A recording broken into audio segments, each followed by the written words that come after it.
Welcome to 2A for Today. My name is Zoe, and I'm the host of 2A for Today.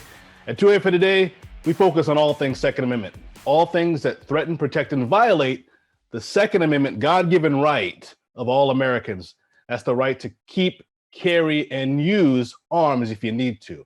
Today on the show, we got Philip Smith from NAAGA, the National African American Gun Association. I'm not going to give a whole bunch of introductions. I'll let him introduce himself. So let's get into it. Welcome to the show, Brother Philip Smith.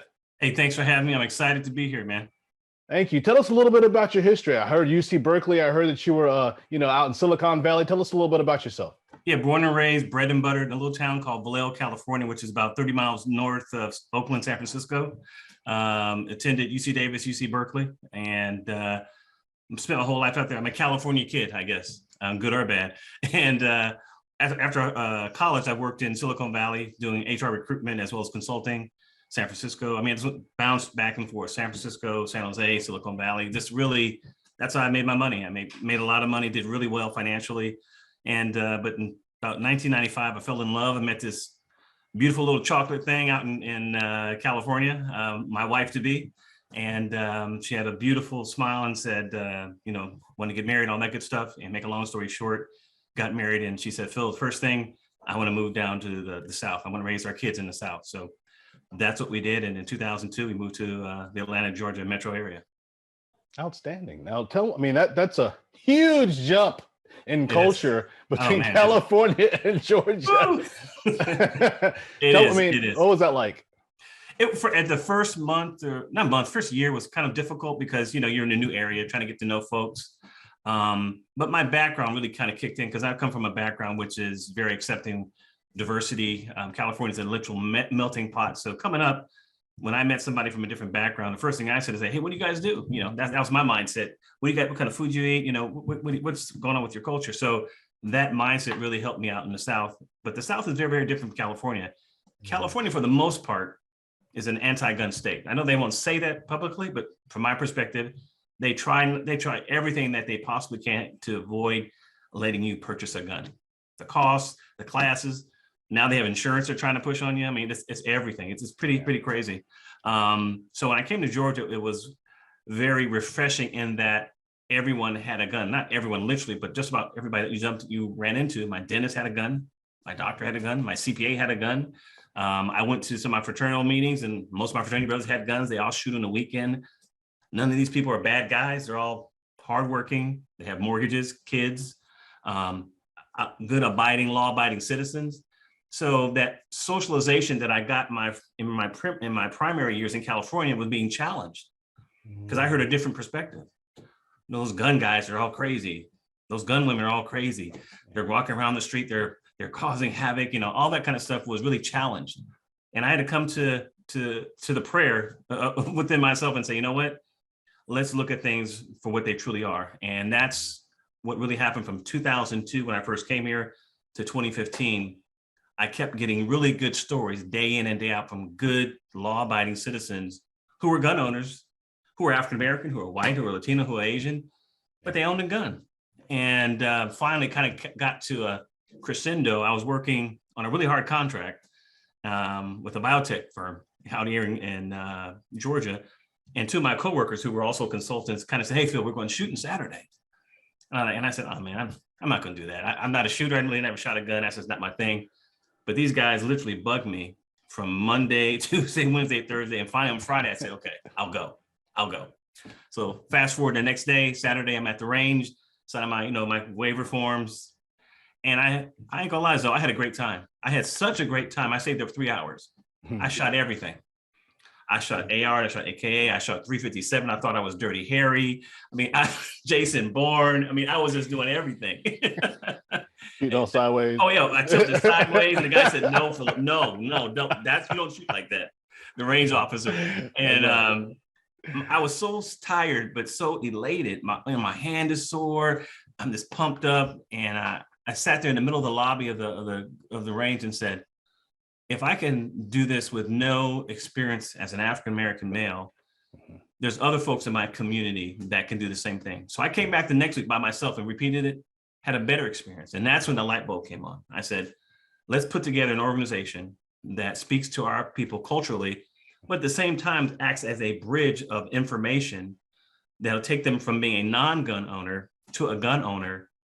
And that's what I did. I put together this a basic template, very simplistic, that addressed three core things that we need to have in our community that I thought. One, training and safety, and more training, more safety. That's the core ethos of the organization.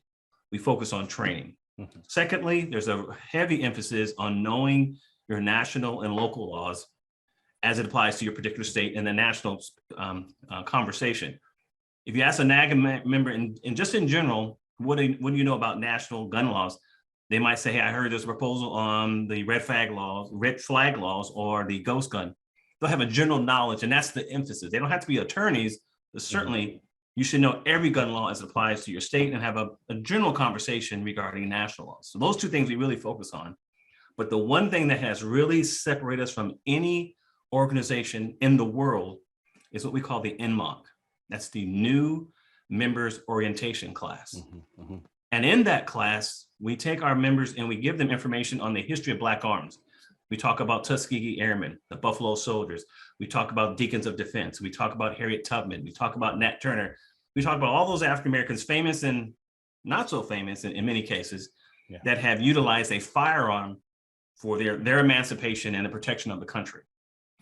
And when that process is gone through from beginning to end, our members are not only educated, but they understand that they have a responsibility to carry that gun and hold the Second Amendment close to their heart, because without the Second Amendment, nothing's going on. You and I will be having a conversation. I won't have any ammo. I won't have any guns. So they understand that to go into that process with the Second Amendment is, and more importantly, are just as important with their rights as it applies to having a gun. So that really puts them in a really good state of mind and really has helped the organization grow, to what it is right now. It's interesting too, because to be honest with you, like in California, there's a diversity of identity, right? Yeah. But not a lot of diversity of philosophy. Yes. But then you go to places like Atlanta, where there's also diversity of identity, and culturally a lot more Black folks, right? Absolutely. But there's a diversity of philosophy too, where you have people that are not necessarily, your NRA, red MAGA hat wearing, political Republican conservative. That's the gun owner, Right. And so it's a very American ideal, that your rights to bear arms come from God, and so it spans across multiple philosophical viewpoints. I'm not trying to get us mired in any kind of political discussion as much. It's just make a commentary on that this gun rights is not a partisan issue. Matter of fact, it's not only is it nonpartisan, I think that it's probably the preeminent ethos of Americanism, that bearing arms and protecting your family and your neighbors is your duty. If you would protect yourself, then you have a right, you have a duty to protect the people around you that are also vulnerable, And I think that's why you probably see so many good people those are the gun owners mostly, the ones that are going to the range, that are learning safety, that are training each other. Those are the good people, because we have a responsibility, no matter what your political persuasion is. Could you speak to that? What are your thoughts? Yeah, you kind of hit something that's really I think the secret in the sauce in our organization. I can't tell you how many good folks that are out there that are joining our organization, regardless of color. Now we have a lot of non-Blacks, over close to 2,000 white members that are extremely active in our organization, and I like that, as well as Latino and Asian, and of course Black. These are folks that are just trying to do the right thing. Like to your point, talking about protecting their family, talking about protecting their community, having a sense of responsibility for their fellow man that lives next to them. That's been kind of lost in the country, and I think the folks that are in our organization, regardless of their temperament and their conversation, you'll kind of go back to that every time. They care about people, and they care about the country, and they care about obviously the Second Amendment. And I think that's a good thing, regardless of who you vote for. We can come together on those issues because they're universal. I have kids, I have a wife, I want them safe. You have kids, you have a wife, you have a family, mother and father, you want them safe. So we can come together on those issues.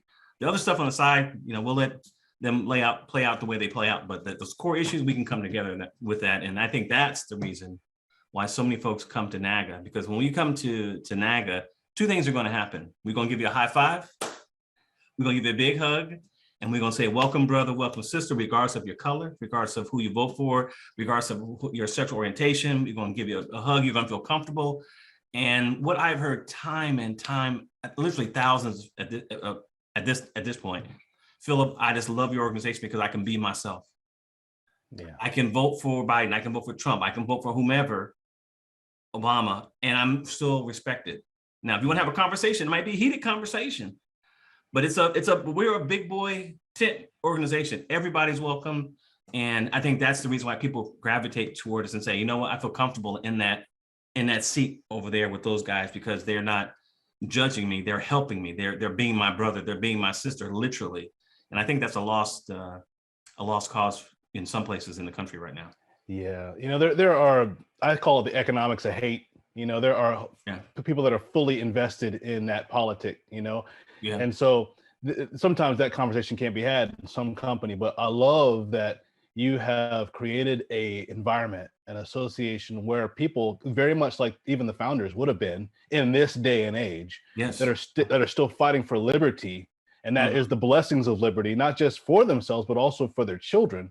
Yeah. Because I mean, it seems like in every community where you find there is a revulsion to gun rights, people are depending on the law enforcement. Now, don't get me wrong. I believe law enforcement officers are some of the most self-sacrificial, courageous people on the planet. There are bad apples on every tree, but we still have this false sense of security, this idea that police officers are obligated to protect us, which couldn't be further from the truth. Correct. And so, so getting back to a community that understands that we're supposed to be protecting each other, and then we can have those discussions about our specific political bents in the midst of that, because our preeminent thing that we're protecting is liberty, and it's the goodness. We have inbuilt restraints. We don't need total government, because if you have to depend on total government, then you're probably going to get some black boots sooner or later. Correct. And I think, one of the things that has happened indirectly, but I'm glad it has happened with our organization, people become more self-reliant. People become more self-managed in terms of, it's my responsibility to take care of my family. Obviously, the police have a heavy workload. They're doing what they're trying to do as far as, maintaining order in society. But what our organization is able to do very subtly and indirectly is that we're having folks saying, you know what? Hey, Phil, I'm going to join your organization. I'm going to join NAAGA because I need to be able to take care of my family. Somebody breaks in my house at 2 a.m. in the morning. I can't say, hold on, guys, don't rob me yet. Let me call 911. We'll have tea.